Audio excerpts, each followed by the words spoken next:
Good evening. Call to order the Revere School Committee meeting of June 18, 2024. We'll all rise and salute the flag.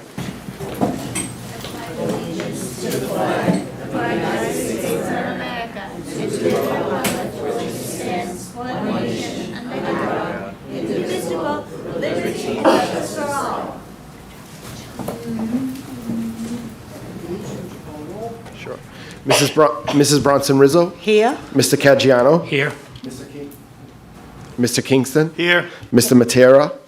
Mrs. Milbury Ellis? Present. Ms. Monterosso? Present. Mayor Keefe? Here. First item on the agenda is recognition. We do not have any. And then consent calendar. Mr. Mayor, Ms. Rizzo? I just would like to take the time, we've had many people, this year was a shorter list. We've had many more in the past for retirements, but nevertheless, these people have worked in our district for many years. They have been dedicated employees. I am jealous that they are retiring and moving on. But I just want to say to them, your tireless dedication has been the cornerstone of our district's success.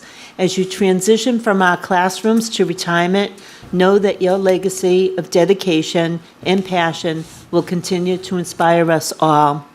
Congratulations, Nancy Burrell from Revere High School, David Etoff from Revere High School, Mary Flynn from Revere High School, Stacy Wittridge from Lincoln, Elaine Michella from Hill School, Michael Welch from Rumney Marsh Academy, Susan Harvey from Paul Revere, and Stacy Bonfiglio, who I got to work with my very first year and was great to work with, but now I feel really old that she's retiring.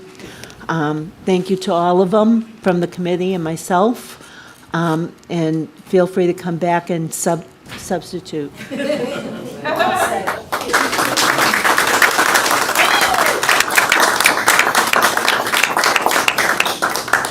Thank you, Ms. Rizzo. So we have anything else on the consent calendar? Oh, So motion to accept the consent calendar. second. A discussion point, Mayor? Discussion? Yeah, before we vote, we didn't get to go over the grants that are part of the consent calendar from the COW. So I just wanted to see if anyone had any questions on those two grants before we all vote. Do you want me to go on that? There's no questions. And just briefly, for the committee's edification, the Ignite Reading Massachusetts grant was in the amount of, well, it's up to $684,000, and that's for one-on-one live tutoring for our first graders. It's a continuation of a grant that we've been in for a couple of years. And the Civics Teaching and Learning Grant, we requested $69,418. The final award was $55,535, which we're still very much appreciative. And this provides stipends for civics and ESL teachers in grades 8 and 10, as well as professional learning from our partners at Primary Source. Thank you. Motion to accept the consent calendar as a whole. Second. Roll call. Yes. Mrs. Bronson Rizzo? Yes. Mr. Caggiano? Yes. Mr. Kingston? Yes. Mrs. Milbury Ellis? Yes.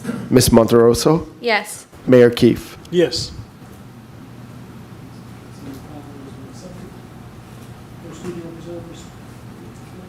Do we have this point we open up for public speak? Anyone wishing to contribute? Anyone seeing none? The live audience? Anyone on the Zoom audience? No? Okay. Motion to close public speak. Second. All in favor? Aye. Okay. Superintendent report. We have Miss, would you like to call them up? Superintendent? Sure, thank Kelly. you. Thank you, Mr. Mayor. So we have a couple of folks to introduce tonight in the superintendent's report. The first is one that we have known well, and not that I want to age her, but I was going to say for a very long time. Mrs. Nancy Martell, who is going to be the new principal of the Staff Sergeant James J. Hill School beginning July 1st. And I just want to acknowledge one of our favorite students, Julia, who is here with her celebrating her mom's new job. And I just couldn't be happier for you, Nancy. You've been ready for this leadership for a long time. And we are really excited to see you take over the helm at the Hill. So I'll welcome you up to say a few words and introduce yourself.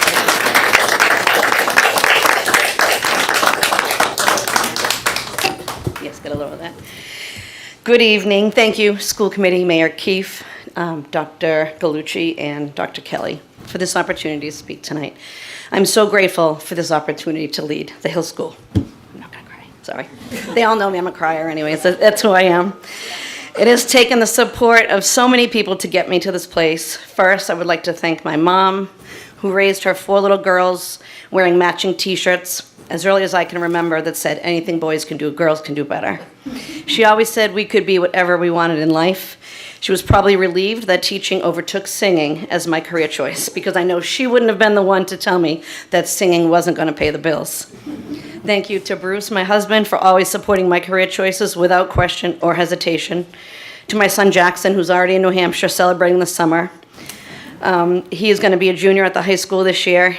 I thank him for sharing me with all the kids of Revere. I'm sure there were many times that he wished Mrs. Martell wasn't also mom. It has been the ultimate joy of my career to be able to watch him grow up as a member of the Hill School.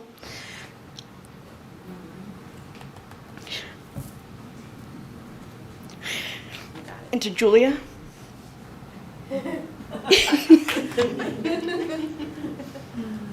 The lessons that I've learned from you have probably influenced my job more than I ever expected. So thank you, Juju. You're welcome.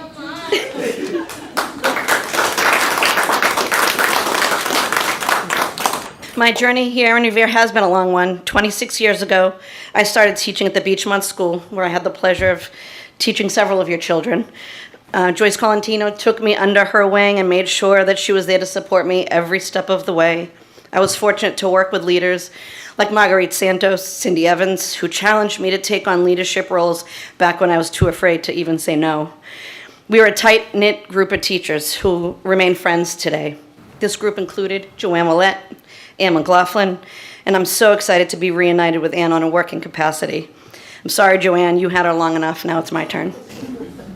The person who has definitely taught me the most in preparation for this role is Eddie Moshe. He taught me early on that everyone has a story. Families have a story, staff have stories, and kids have stories. It's not only important, but necessary to get to know these stories. Eddie is a master at this. It was effortless and natural for him. And the past 12 years have given me the opportunity to follow his lead and get to know the Hill School community on a deeper level. This is how I will do my best to lead with compassion and empathy. If you know the stories, the teacher who's had a tough day or even a tough year is easier to support. You can partner with the parent who's having trouble getting their child to school or supporting their children's basic needs. As this year's 5th grade moving on ceremony came, a parent came up to me and thanked me, as many do. She thanked me and said that I was part of her story, which was profoundly moving to me. We are part of the stories of so many people, often the kids and families that we least expect. This is a responsibility and a privilege that is not to be taken lightly. And I would not take this journey with any other staff in the city. They are the gatekeepers of the stories, and I'm so honored to lead them with the amazing and brilliant Melody Potsidis and my dear, dear friend, Ann McLaughlin, at my side. So thank you for entrusting me with this opportunity, and I'm so excited for the next chapter in my story.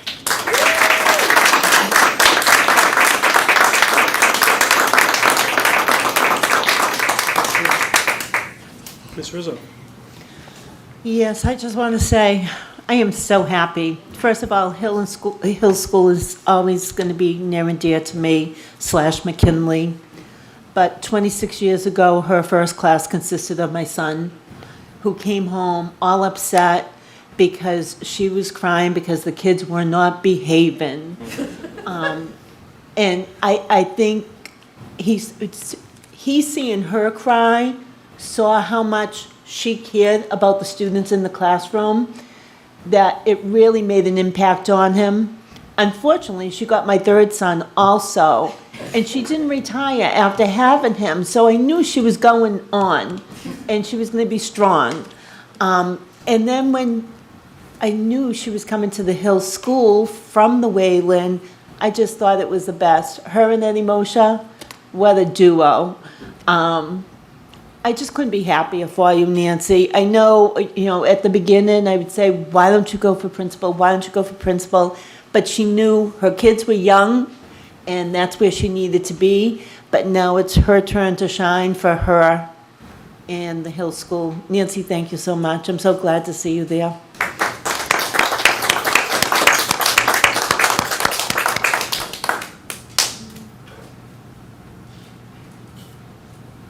The next item on the superintendent's report is another introduction, and this is somebody who is a little bit newer to our Revere community. Mr. Ryan Huppert is from the Harvard Graduate School of Education, and he's going to be doing a superintendent residency over the next 10 months in my office. As such, he'll be working a lot with the administrative team, with the school committee, and with the school community at large. So I just wanted to introduce Ryan and give Ryan a couple minutes to introduce himself and tell you a little bit about his background.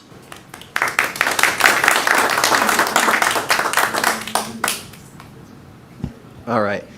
Thank you, Dr. Kelly. Good evening, Mr. Mayor and esteemed members of the board. I'm very excited to be coming to Revere for this 10-month residency. I've been in the Doctorate of Education Leadership program at the Harvard Graduate School of Education for over 2 years, going into my third. But before that, I served as a high school and middle school principal. And before that, an assistant principal, before that, a teacher, and before that, a substitute teacher. And I graduated from the public schools. My wife is a public school social worker here in the area. My mom was a preschool public school teacher. My sister is a public school teacher. So sent my kids to public schools. They had to go to my school, and I was their high school principal, so they may not have liked that so much. But I'm somebody who's very invested in public schools. And so I'm very excited to be coming here. When I came to, the greater Boston area, I really didn't know the landscape, right? And there's so many different districts, and so I had to really do my research and do my homework and try to find somewhere where there's a good leader who's doing great work, and this is where I landed. Honestly, the homework showed me that Dr. Kelly's doing great work here, and so this was top of my list as far as places to be for my residency. So I'm very excited to be here and learning from Dr. Kelly and working alongside all of you. And if there's anything I can do to support anything, I'm happy to help out and chip in. So please don't hesitate to reach out. And I may be reaching out to learn more about you all and the work that's going on here, but appreciate the opportunity to be here. Thank you.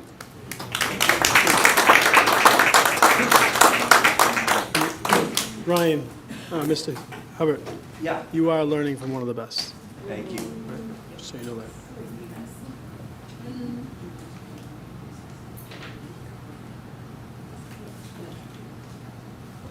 All right, I'm going to keep going, but if people have other plans. So the next item on the superintendent's report is data from classroom observations. And this comes from some conversation that we've been having as a school community over the last several months about really paying a little bit more focus on what's happening at the classroom level and getting back to our focus on instruction and assessment and all of those very important pieces. So I'm gonna, let me just see here, just share very briefly some of the data that we've collected over the last several months. And of course, I can't figure out how to put this on the Zoom.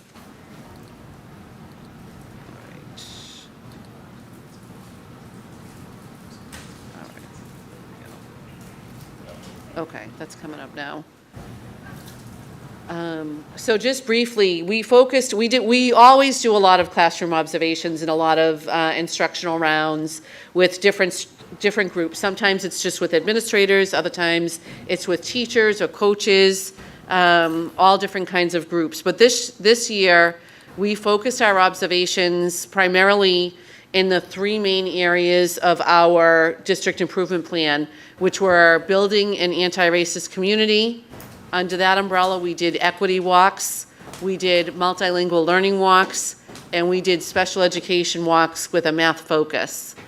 Under primary area of meeting the needs of all students, we did walks with Open SciEd to see the level of implementation and differentiation that was happening in classrooms with that new curriculum. And similarly, we did that for the GLEAN program, which is our literacy program. And then finally, under promoting social and emotional health, we did a round of observational work with all of the curriculum coaches and consulting teachers who then took the data they collected to share with all of the teachers across the district. So just diving into each one briefly, and I know the school committee has this in their packets, so I won't go through all of the information, and each one of the tools that we use to collect data is linked in the online version of this, which you'll all have somewhere in your email. But with our equity walks, our purpose was to observe the extent to which our district improvement plan, school improvement plans, and equity plans are being realized in the classroom. It included 57 administrators who did 189 different observations across grade levels. And the findings were that we have somewhat inconsistent implementation, so that needs to be an area of focus going forward.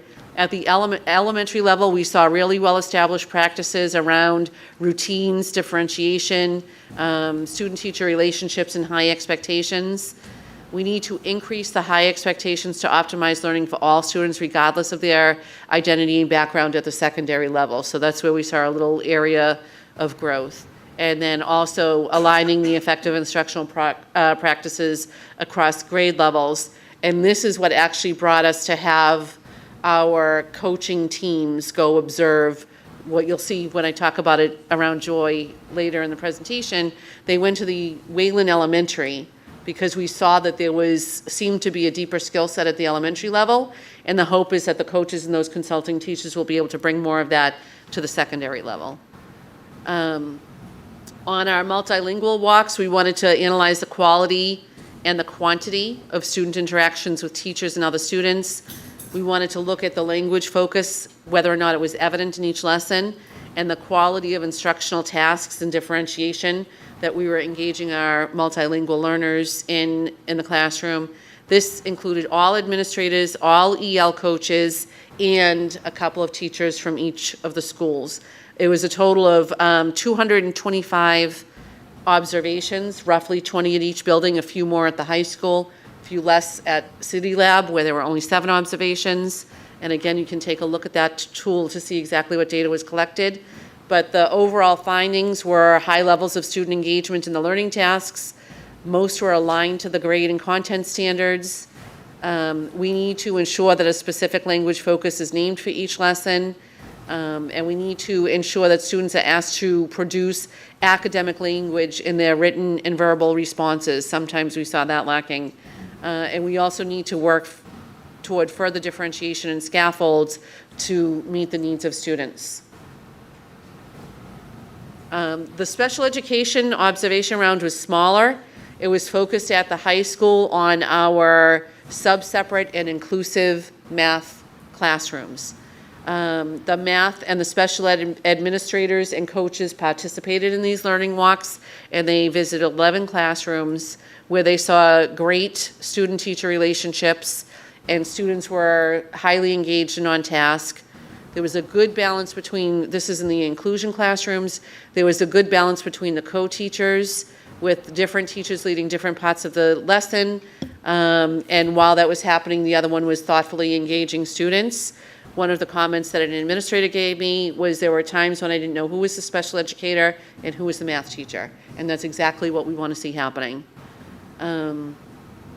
The SLG students were engaging in work that was aligned to the expectations of their grade level peers, as opposed to, if we go back a while ago, oftentimes those students weren't even engaged in the kind of curriculum that was age appropriate. Engaging hooks to address relevance of the topic and some deeper authentic learning. And there are some opportunities for visual hands-on that had been missed during some of those observations. So that's a looking forward piece. For the Open SciEd observation, they analyzed the implementation of Open SciEd in the middle school science classes. As you know, this was a grant-funded program that we implemented this year. It included the middle school administrators, Matt Costa, who is our STEM director, and Mary Ann Dunn, who is a consultant that was working with the program from the Boston College Lynch School of Education. They went to about 25 classrooms in all 3 middle schools. The observation tool is linked. And their focus with Open SciEd is differentiating between what teachers are doing and what students are doing. So you see that a bit in the report here. With students, they saw enthusiasm and engagement with the science materials, ideas, and using their science notebooks, which they're required to keep. Productive student talk and collaborating with peers, which is an important part of the scientific method, and using everyday and home language to explain ideas. Teachers had created safe, organized, and accessible classroom culture. Students seemed comfortable sharing with each other. That's a tough routine to build, especially at the middle school level. The rooms were set up to encourage collaboration, and teachers did a really good job asking questions that would probe thinking, like say more about that, what did you mean by that, add on to that, instead of just saying right or wrong. And that's what helps students develop their ability to articulate their thoughts as well. So for next steps, they're going to look to encourage more student talk and use some of our making student thinking visible strategies, which will accentuate that last bullet that I just talked about. Let's see here. And for the GLEAM, it was Dr. Porter, along with the middle school and high school administrators, literacy coaches, and there were actually teachers who went on these learning walks. The purpose was to collect data on the culture of learning, high-quality text use, high-quality tasks and questions, and student ownership of their own learning. There were 91 classrooms observed, 61 at the middle school level, all 3 middle schools, and 30 at Revere High School. The findings were, they compared some pre-data to post-data when they did these learning walks, some at the beginning of the year and some at the end of the year. And over 1 year, what they saw at the middle school level was a bit of a decrease in the culture of learning and just a 1% decrease in the high-quality text. So the 1% is minimal. The 14%, they were wondering if that was related to the time of year. Because that second round of observations was in late May and most of MCAS was over, and they wonder if there was just a little bit of work we need to do in that area going forward. But the great thing that we saw was the high quality questions and tasks was up by 26%, and students taking ownership of their own work was up by 34%. And that's what we really want to see. At the high school level, it was all positive. The culture of learning was up 27%. High quality tasks were up 46%. High quality texts. So that was the text the teachers were giving the kids to read, up 46%. Questions and tasks up 23%, and student ownership up 13%. And finally, our exploration into joy and social emotional learning. We had identified the Wayland School as already high performing in these areas, and that's why the curriculum coaches, Matt, Christina, and Brianna, and the consulting teachers, and all of the math coaches, literacy coaches, science coaches, special ed coaches, and EL coaches went there to see what they could learn from observing a space where we thought there was already a lot of joy and social emotional learning. They went to 24 classrooms at grades K through 5 at the Wayland School. And the findings are here: solid routines and expectations, lots of opportunities for students to have fun and experience joy in the learning. Some of this was in morning meetings, but there were also examples of having fun doing MCAS review, making games out of things. They observed a number of strong SEL practices to support students' sense of belonging in the classroom. And the big piece of this is for the instructional coaches to bring this across the district to other classrooms. And I will stop sharing. I don't know if there's any questions on that. Ms. Monterosso? Yes, so my first question was, when it came to the equity walks, you talked about how one of the findings was a need to increase high expectations, which I know is a thing, across districts. So could you talk a little bit more about what the plan is for that, specifically for teachers, ensuring that they have high academic and behavioral expectations for all? Yeah, and I should clarify that there were places where that was extremely obvious and really well done, but it's something that we need to codify across the district, and it's going to be one of the main foci of our observational work next year. So all of these observations here were not necessarily meant to be evaluative of the teacher's practice. It was more data collection. But when administrators are going into classroom and giving feedback, their feedback will be focused on these areas around high-quality instructional materials, whether or not the lesson is being differentiated to meet the needs of different learners. And that's not just for students who are struggling, it's also for students who are doing very well above their peers. And so that's going to be the primary way that we work on this next year. And then our professional development will also include a focus on this area, and that'll be through both director meetings and what teachers are doing in their PGT time.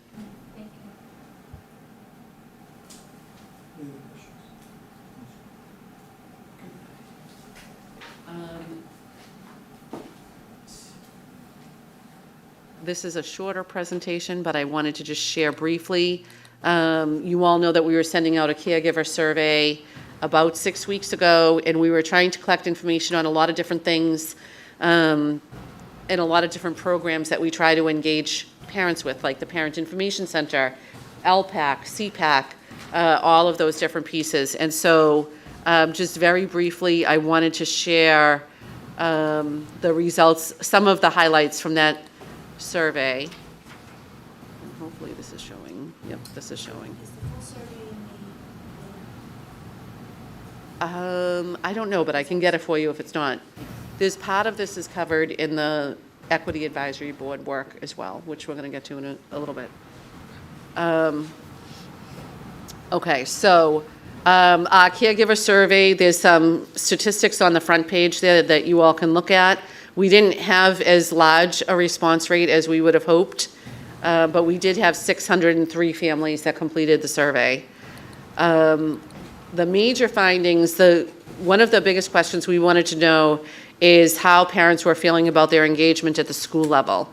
And 83% said that they strongly agreed or agreed that they felt welcomed and included in their child's school. So that was encouraging. There's still some room there, but not bad. And then we asked about how teachers felt the communication between them and their child's teacher was, and whether or not it was responsive and helpful. And again, 82.4% said that they strongly agreed or agreed that their child's teacher was responsive. And typically the teacher is the number one communicator with the family. That's where the communication is most commonly back and forth. So we wanted to dig into that question so that we could assess our own achievement there. And then we focused a little bit on special education. We asked parents in the survey. So there was an overall piece that we asked everybody. And then we asked, do you have a child who's on an IEP? And if they clicked yes, they got a series of questions about special education. If they clicked no, then we asked, do you have a child who receives English learner services? If they clicked yes, they got a series of questions related to that. If they clicked no, they skipped them. And then the last thing we asked was, have you engaged with our Parent Information Center in the last year? And so there were a series of questions related to that. And so each family could fill out a survey for each one of their kids and have the questions really customized to their particular needs. But one of the questions we really wanted to understand is whether or not parents feel like they're engaged in the IEP process, and whether or not they have a say in what comes out of that IEP process, and if they're able to understand what's going on through that. And it was just under 90% that said that they strongly agree or agree that the information shared in their child's IEP meeting was explained in a way that they understand, so that's helpful. We can often fall into edubabble when we're not paying attention. For EL services, it wasn't as high. We were only at 72.3% of parents that said they strongly agree that they understand how their child is provided English as a second language services during the school day. So that's definitely an area that we have to work on. And then just a high-level question on the PIC.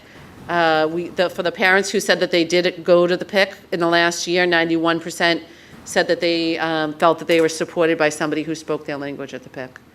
So those are very high level. And Jamie, I want to thank you. I'm assuming this is why you're here, because we were talking about this, but Jamie oversaw that whole survey and pulled the data together for us, so thank you for that. Are you going some more? Nope, I'm done. I just had some questions, Dr. Kelly. Actually, well, does anyone have any questions? So this is very, very good. I was curious, and maybe Jamie, you can answer. Was there a certain school that performed higher on the response rate than, out of the 603 families? Was there one school that stood out as the most responses? I wasn't looking at that, but I can get that for you. Okay, good. And then I guess it's eye-opening again to see the ELL response, because we've done a lot of the civics fairs and the students have done unbelievable reports, and I know the services we offer in our schools. I'm very proud of them, but I definitely saw there still seems to be a lack in what they know is out there, and it's obviously not translating and getting out to the family. But there was a lot of comments about having translation services or having documents translated, and I'm like, we have so many resources, and we have so many educators and employees, liaisons that do a very good job. Most of it was Spanish, and I was just surprised to see that either these students weren't. I know that the information's out there. There's always trying to find out how they get that communication in the best way. Whenever we can solve it, they'll go work for a large, multinational organization, and we'll all be rich. But that was something that reigned, and I knew we were all in the same civics fair class, that was a big topic. Mm-hmm. So it's still work to be done, right? Yeah. Which you're continuing to do, and I thank you for that. So, And I'll just say, again, kudos to Jamie, who insisted that we deliver the survey to families in SurveyMonkey, because they can pick which language they want to take the survey in. And so that's even another way that we try to make sure that everybody had access and could give feedback if they wanted to, whereas if we had just done like a Google survey, they don't have that skill, that they don't have that opportunity to pick the language, so. well, thank you. Ms. Monterosso? That was my question about the survey language, so that's great. My other question is, how often, aligned to this, do we do like student climate surveys as well?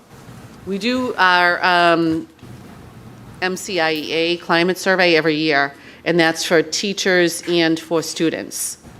And then MCIEA is developing a parent survey, but it's not finished yet. We will implement that once it is. Okay, and then just seeing the survey reminded me of vocal scores, and I was just wondering, you may not know the scores off the top of your head, but just where our district kind of lands for those? I don't know the scores off the top of my head. We rely more on the MCIEA data than we do Okay. on the vocal. And then when do we do vocal again? Vocal's at the end of MCAS, Okay. and that's why we don't 100% know how Yeah. reliable it is. But the MCIEA surveys we do in, correct me, Richie, March, February? January. Oh, January, This okay, year, still. okay. When vocal scores are available, I know we don't rely on it a lot, but could you just maybe you have shared them in the past? Yes. Yeah, okay, so you'll just share those. Okay, and then I think another big success, to see that we have almost every single thing here is over 80% compared to other districts when they ask these same questions. I know some are way below 50, so I think that's amazing. And I think one big thing that has really helped with the families I've interacted with is the coffee hours that they've had at different individual schools.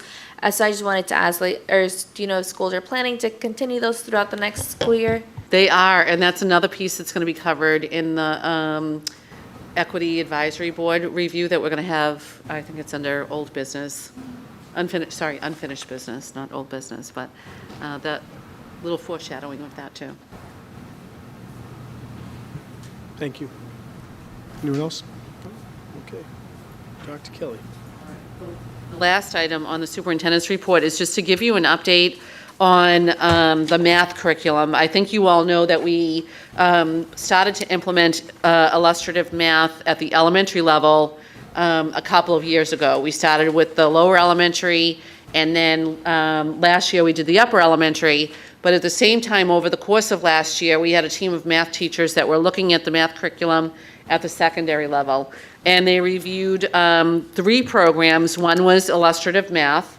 The second one was Carnegie Learning. And all of them are highly rated on ed reports and approved by the Department of Education. And we are, of course, seeking grant funding, as we always are, to help with this implementation. The team really liked the instructional routines that were embedded in illustrative math. And so they do a lot of routines around what do you notice, what do you wonder, which one doesn't belong, things like that that make the kids think a little bit deeper about the mathematics. And that's embedded into every lesson and really activate the students' background knowledge on a topic. The problem-based design of illustrative math promotes students' discourse, helps build student conceptual understanding, and develops their ability to problem solve. It also helps us build off the work that we're doing at the elementary level. So the middle school teachers have decided to go with illustrative math as well. The decision, and actually I should say one other thing, Cambridge and Chelsea also use illustrative math through grade 8, so we're looking at how we can partner with them to do some combined work going forward and do some collaboration. The high school teachers decided they did not want to go with illustrative math.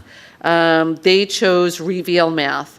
And I know that Dr. Costa, when he was working with the teams to make these selections, the one thing he said to them was, you know, we can have some flexibility if we need to have one switch, but we can't have 2 switches. We can't do IM at the elementary, something different at the middle, and something different at the high school. And so the middle school teachers did decide to go with illustrative math, which gave the high school teachers their license to go to a different program, and they chose Revere math. And they chose that because the program focuses a lot on differentiation for students who need additional support, but also for the kids who are demonstrating the ability for more challenging work. So they really liked that feature of the program. There are standards-based reports that are part of the Revere program built in that will align nicely to their standards-based report cards as we move in that direction. And it helps them give standards-based feedback to students as well on their work. So they really liked that piece of it. And they're also automatically embedded in the Revere Mathematics is the ALEKS platform, that's ALEKS. And that's an on-demand, personalized, adaptive learning platform that any student can access at any time and helps them go over key mathematical concepts at their own pace. So it almost gives like a targeted tutoring, almost like a Khan Academy kind of thing. A little bit similar, yeah, similar to ST Math, but for the high school kids. But it can be customized to the individual student. So it really gives them a little bit of a more customized tutoring feel. And so that's where they are with that. And they'll pilot both of those at the middle and the high school next year and continue to assess and see how that's going.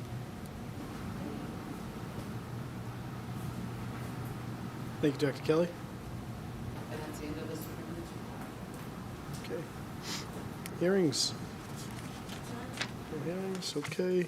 Report subcommittee. We have the policies and procedures. Yes, so the Policies and Procedures Subcommittee met earlier this month, and we tackled about 6 areas of discussion. I have not disseminated the minutes, so I will do so within the next couple of weeks, and we will approve the changes we made. But I will just give a brief outline as to what we discussed. We talked about the public participation at the school committee meetings and changed some language. Nothing really substantive. We just changed some language to update it and make it more modern and in line with our mission and our goals. we discussed the policy regarding the school attorney, and we are streamlining and including language in the policy that will provide us with more instruction as to how we'd like to see contact with the school attorney made. And this will all be further detailed in the minutes. We also discussed the new language in the Guide to Revere Public Schools for students and parents and caregivers. There was a lengthy discussion regarding ways in which we can use translation services and various routes that we could take in order to provide more accessibility to individuals whose English is not the first language. And we also discussed curriculum regarding textbooks and educational materials, and more so it was just an overview of the process by which new curriculum comes in and how that information is relayed to the school committee, who thereafter votes on it.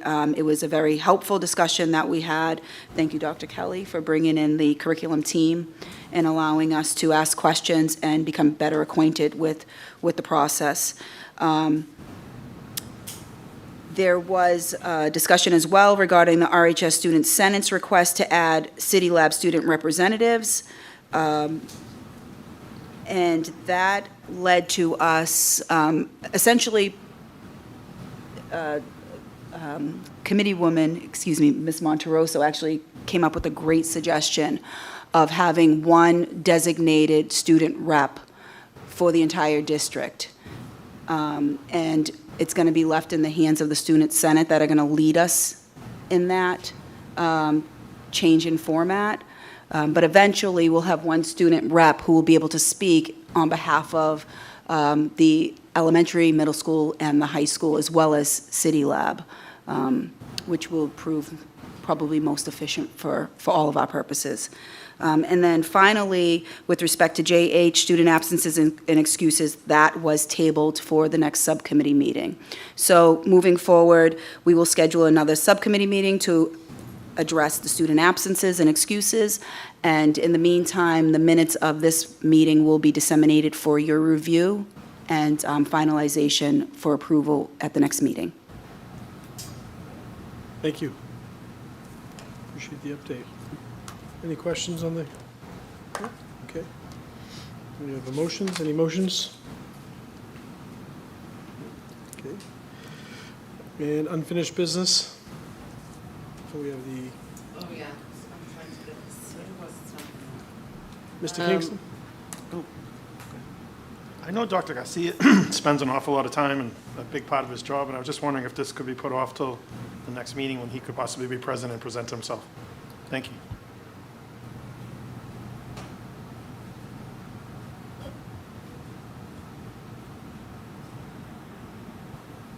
I mean, Did we have someone already to present that's part of the working group?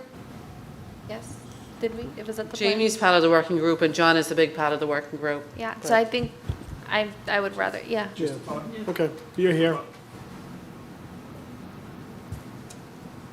Okay. Well, it looks like Dr. yeah, Garcia is so- on the video, so. The team actually put together a video to share with the school committee. It's about 13 minutes long. So if you'll bear with me as I try to bring this up. Where the heck is it?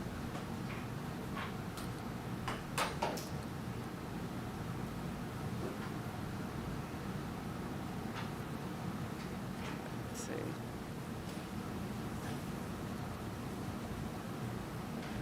Again. Oh, wait, I have to, I do this every time. I have to share with volume.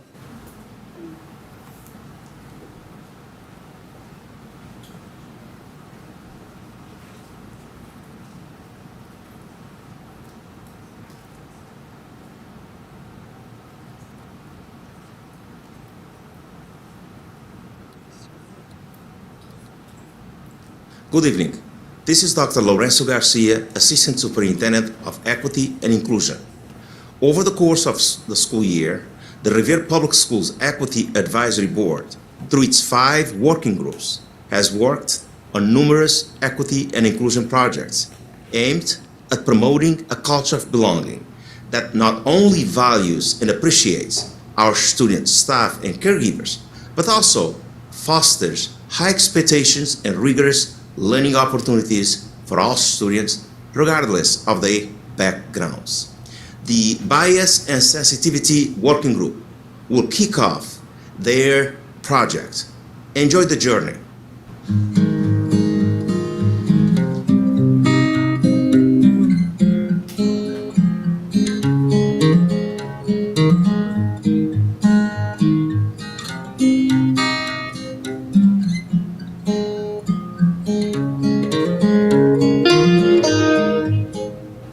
We created a website using Google Sites titled RPS Celebrations. The website provides staff with resources such as book recommendations, lesson ideas, activities, and a basic overview of each of the 31 holidays shared on our website.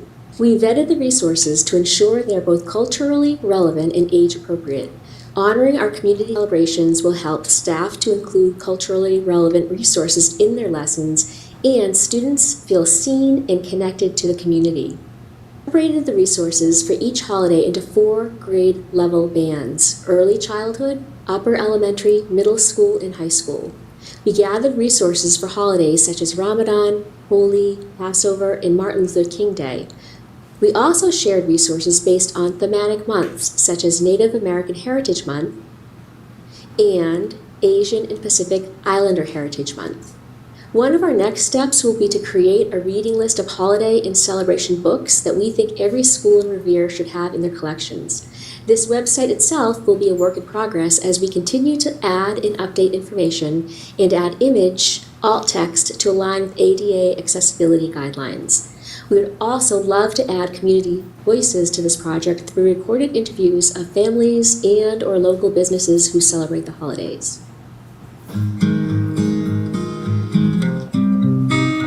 Our Project 1 is our equity interview questions and process. Equity is the foundation of our work and one of our district's core values.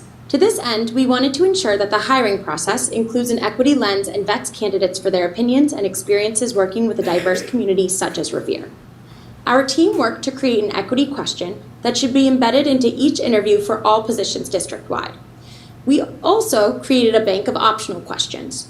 The central office and district and school administrators were able to review the draft and provide their feedback, which led us to this final version that you see here. Our second project is our equity course. In Revere, all educators are required to complete a course called Teaching All Learners within their first 3 years of employment. This course provides a common foundation for all educators to serve the academic and social-emotional needs of Revere students.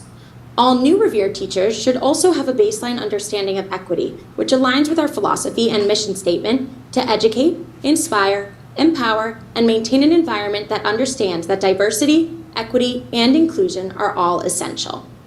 After conducting research on over a dozen professional development providers, we came to the conclusion that we would like to expand our existing collaboration with Dr. Khalees Wernham, who would provide a year-long, 10-hour course to all new Revere teachers.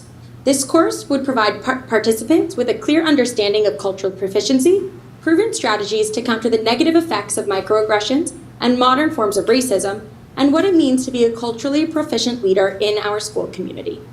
Our next steps. We will ensure that interviewers are using the equity question or questions when interviewing new candidates and solicit feedback. Based on the participation and feedback from our new educators, we will analyze the success of this pilot with the intention to extend Dr. Wernham's culturally proficient professional development opportunities to current educators in the future. Building on our work from previous years, we collected family-related goals from school equity plans and analyzed family events throughout the district. To help guide this work, we asked schools to complete a family/community events log, including attendance, outreach styles, and event frequency to capture district-wide community engagement. We used the 4 versions of family school partnerships from Beyond the Bake Sale to analyze data from events and set future goals. Most specifically, striving towards becoming partnership schools across the district. In partnership schools, all families and communities have something great to offer. Partnership schools do whatever it takes to work closely together to make sure every single student succeeds. Some trends we identified from the school equity plans included: every school has at least one goal connected to family engagement. This was consistent across all schools. Additionally, we found most schools used attendance as a measure of success. Finally, almost all schools administered parent surveys as a way to gather family input.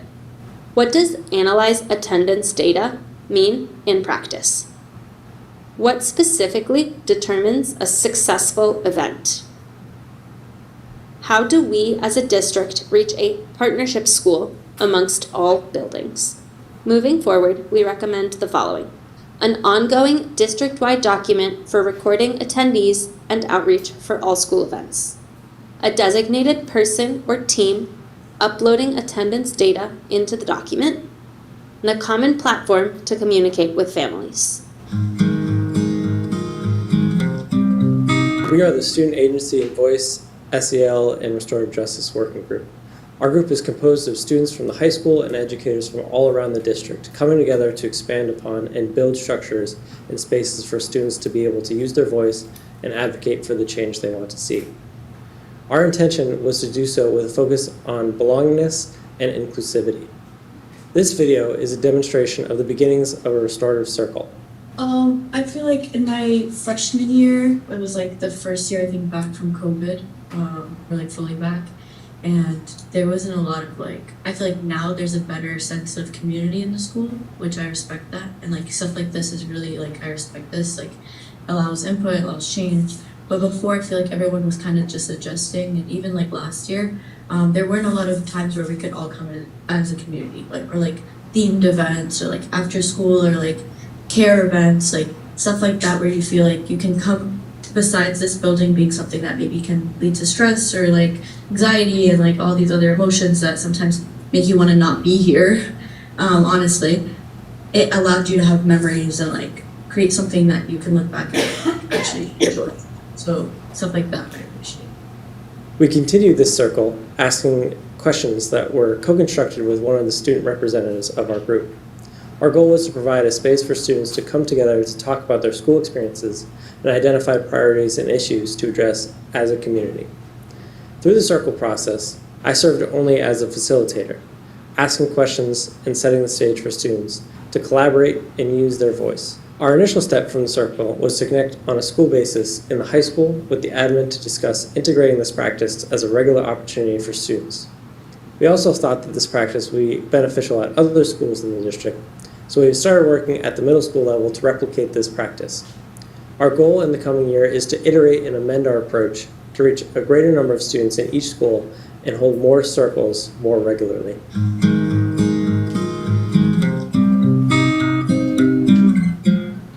This year, the data and accountability team decided to focus on our work for caregiver engagement in special education.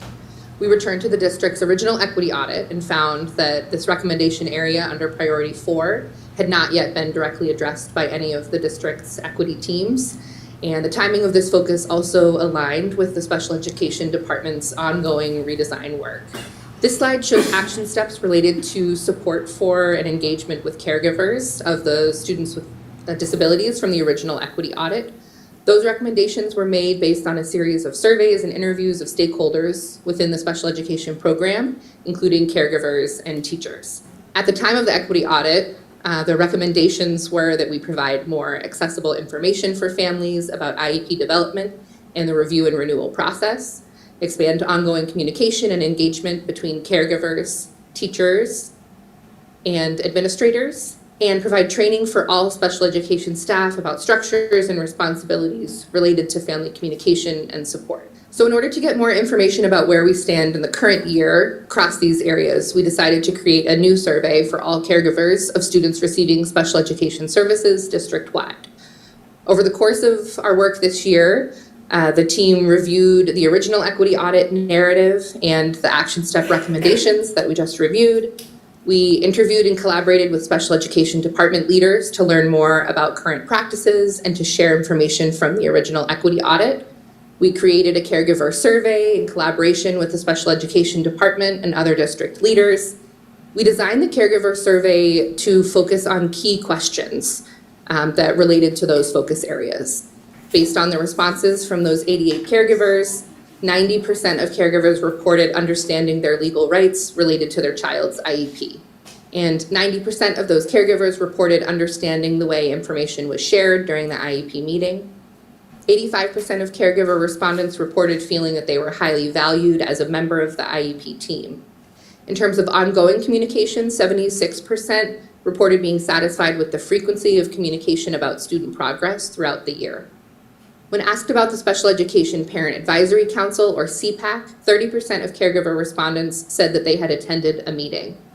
Of the families who said that they had not yet attended a CPAC meeting, 55% reported scheduling conflicts with the meeting times as a barrier to attendance, and 26% reported not being aware of the CPAC organization itself. In open-ended responses, many caregivers commended the work of RPS special educators and expressed appreciation, as you can see with the quote here. Caregivers also shared suggestions for improving communication and engagement in special education. Common themes were more education for caregivers and support navigating the process, more communication about students' daily schedules, their routines, and their academic progress, and more inclusive school-based activities. After reviewing the previous recommendations from the equity audit, our updated caregiver survey data, and our interview with department leaders, our team made 3 primary recommendations.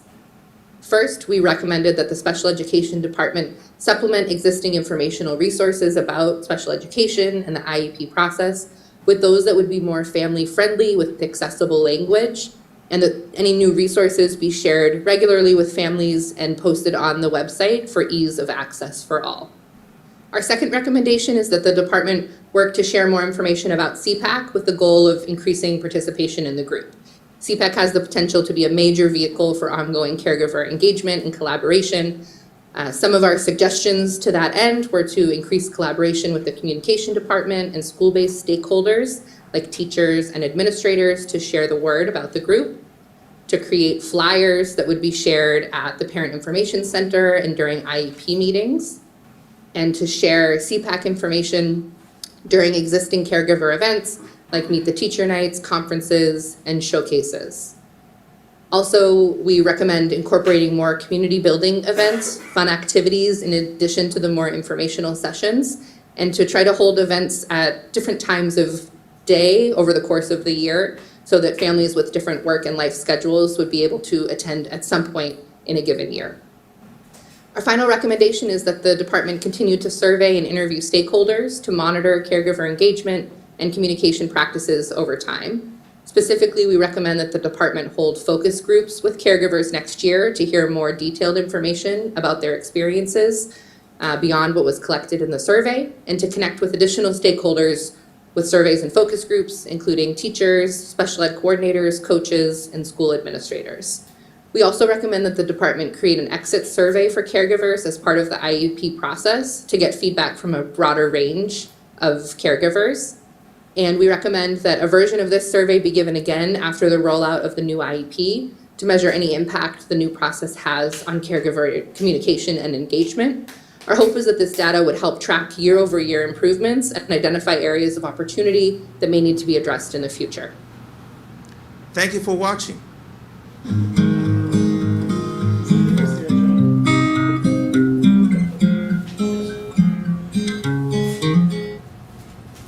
So that's some pretty incredible work. And one of the things that we've said to the committee repeatedly is that our work around equity isn't something else that we do. It's something that undergirds everything that we do.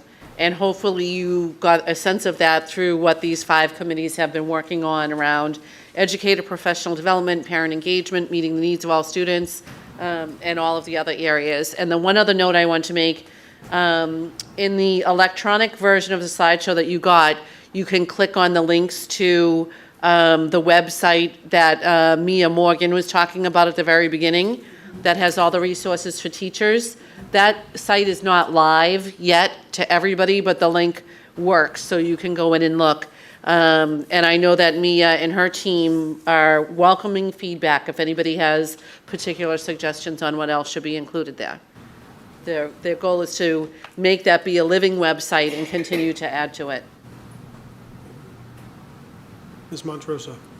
I mean, our Equity Advisory Board is one of the many things I'm very proud of our district, so it's just really exciting to hear what they're doing every year. I just have 3 points. So my first question is, does our district have EL packs?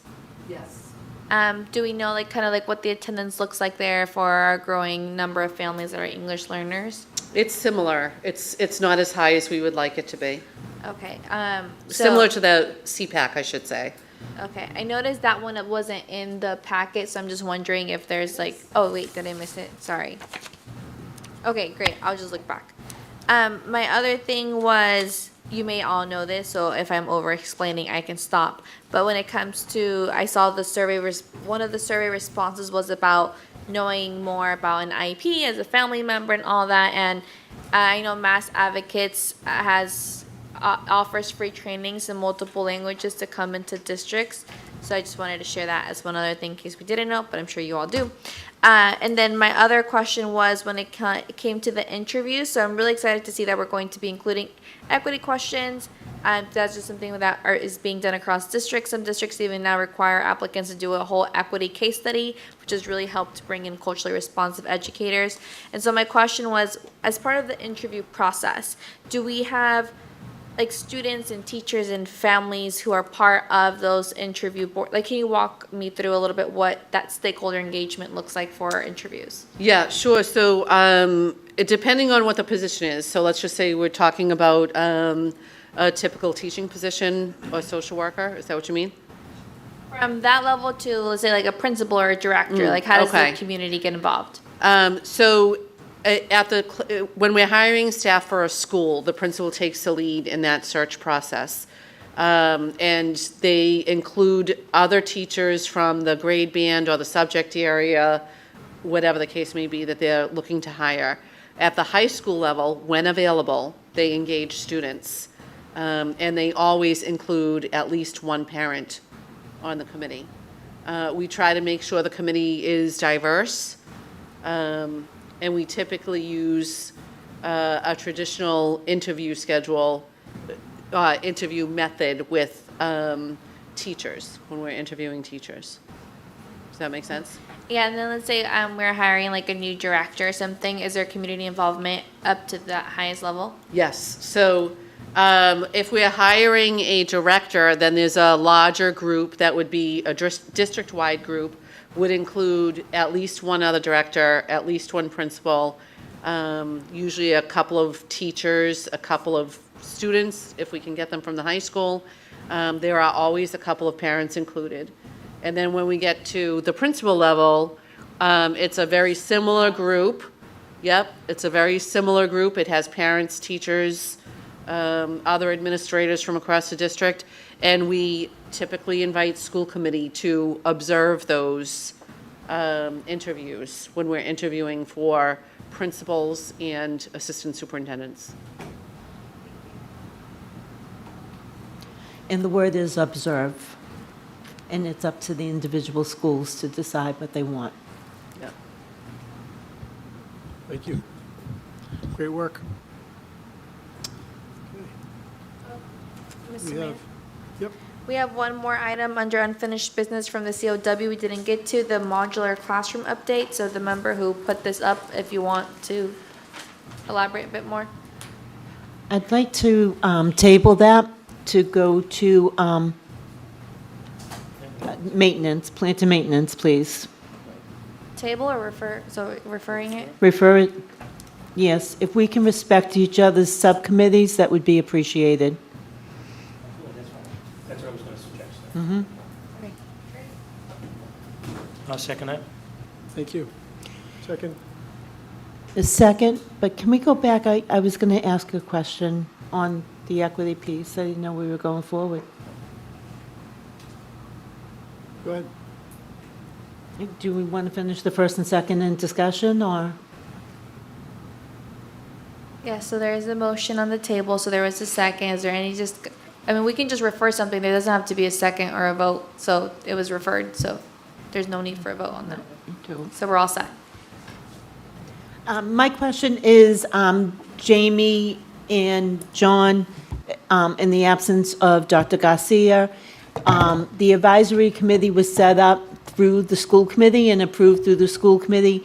So if you could possibly, maybe in September, when I know people change, some people come in, some people leave, if we could have a list of everyone that is on this advisory group. And I know I had seen 2 students at the civics CAP program 2 weeks ago that did phenomenal cultural competency that would like to be part of it. So I would forward those names to you, all 3 of you. But if we can have some idea of who's on it and. We updated the member list on the website.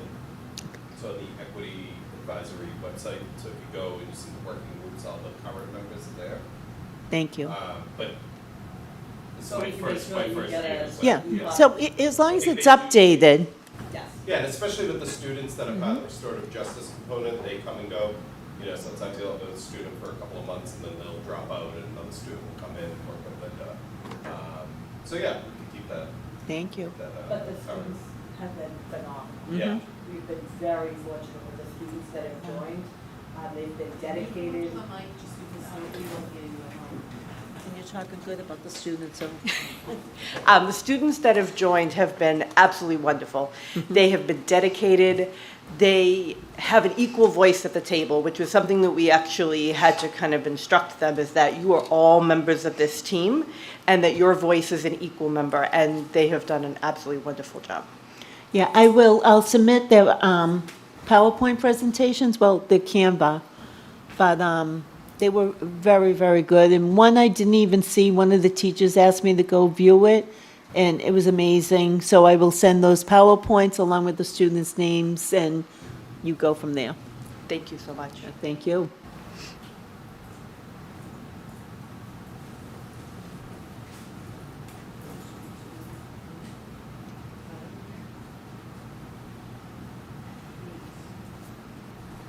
We good on this? Good? Set. Great. Great work. Thank you. The new business, there is no new business? Okay. Motion to adjourn? Motion to adjourn. Do we have a second? All in Uh, favor? Aye.